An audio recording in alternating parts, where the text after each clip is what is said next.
Magbabakasyon nga ngayon ang pamilya ni Andy Eigenman sa South Korea. Sa kanilang ngang pagbibiyahe ay kasama niya ang kanyang panganay na anak na si Ellie at itong si Lilo at Koa.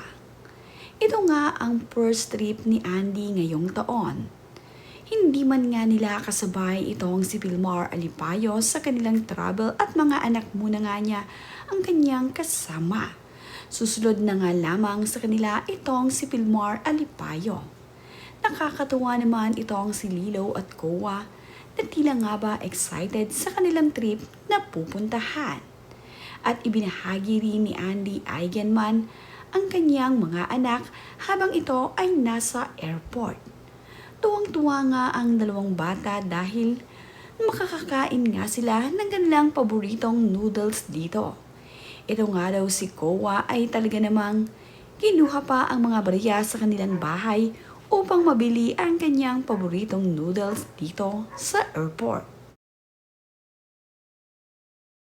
Ang panganay na anak ni Andy Eigenman ang tanging kasama niya at makakatulong sa pag-aasikaso sa dalawa niyang kapatid. At dahil hindi ka kasama itong si Vilmar Alipayo, ay si Ate Ellie muna ang makakatuwang ni Andy Eigenman sa kanyang mga kapatid. Hagi din ni Andy Eigenman ang kuha nila ng kanyang panganay na anak na si Ellie. At ayon nga dito kay Andy ay ipinakita na naman nga raw ni Ellie ang kanyang signature pose. Tinatakapan kasi palagi ni Ate Ellie ang kanyang mukha sa tuwing magpipicture itong si Mama Andy. Nagiging mahiyain nga ang panganay na anak ni Andy. Pinahagi din ni Andy Eigenman ang kanyang unang bag na nabili niya noon sa pag-aagwa bendita pa niya.